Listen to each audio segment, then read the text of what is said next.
Welcome to Nasdaq Trade Talks. I'm Jill Malandrino, global markets reporter at Nasdaq. Joining us remotely, we have Jared Dillian. He's the founder of the Daily Dirtnap.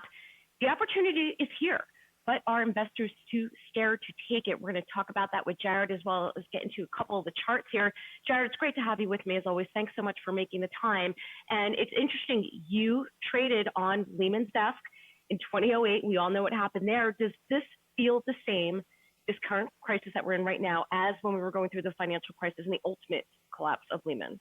No, this is very different. And, back in 2008, we really understood what was happening. There was overinvestment in real estate. There was a lot of bad debt. There was too much leverage. There was consumer debt. And all of this had to be unwound. It all had to be deleveraged, and we knew that would happen over a period of time, but we kind of knew where it was going. This is totally different because there's a bunch of different permutations here. The virus could get worse, the virus could get better. We don't really know what the after effects are going to be. So we're just dealing with a lot of unknowns, which in many ways makes it a lot worse. Yeah, let's go to our first slide here. And here we're taking a look at high yield. And that's been a concern even before we had to deal with COVID-19. What are you taking a look at on this chart? Basically the Fed came in to backstop credit last week, and all of credit, whether it was IG or high yield, it all bounced pretty strongly. The tough thing about high yield is that there's times when spreads are tight, there's times when spreads are wide. If you invest in a high yield mutual fund, you kind of have to invest in the good times and the bad times, when really all you want to do is invest in the bad times. So, this is, I say you have to invest in a contingent fashion. You only invest in high yield if spreads are like 700 over treasuries or something like that. And going into this, spreads were at the tightest levels in history. And now you're starting to see, I think it was Carnival Cruise is issuing bonds with a 12% coupon. Now, if you're seeing stuff with a 12% coupon, you should get excited about that. And this is a pretty good opportunity. Well, what about the yield curve and QE? This massive stimulus package, $2 trillion. It's the third package that they put together just in 1 month in March. I don't think this is going to be the last one either. What about you? No, we saw Trump's tweet yesterday about how he wants, now that rates are at zero, he wants a $2 trillion stimulus package. I'm sure that we're going to see more calls for student loans to be canceled.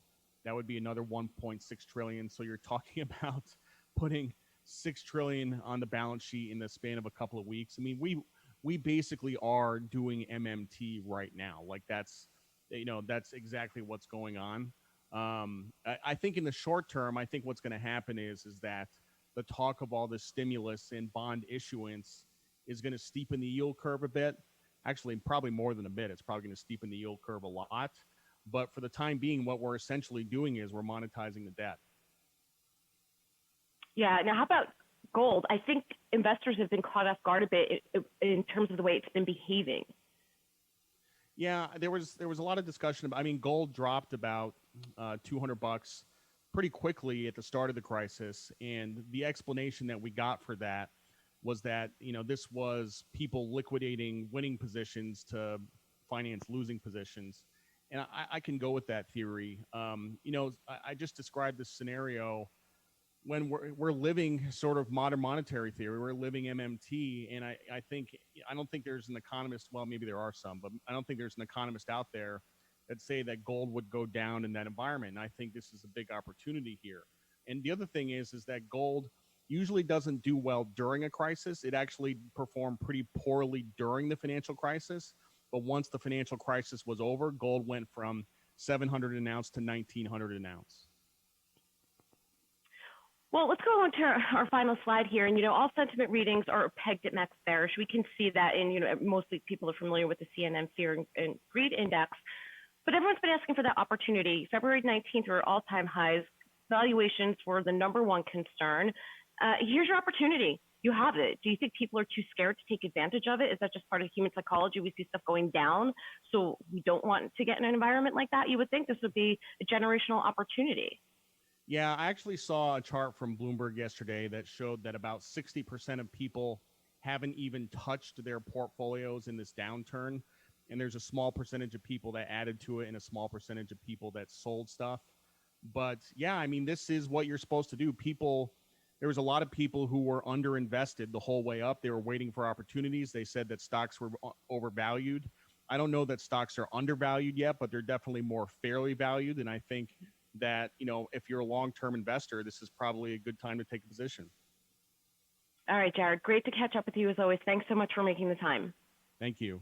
All right, thanks for joining me on Trade Talks. I'm Jill Malandrino, Global Markets Reporter at Nasdaq.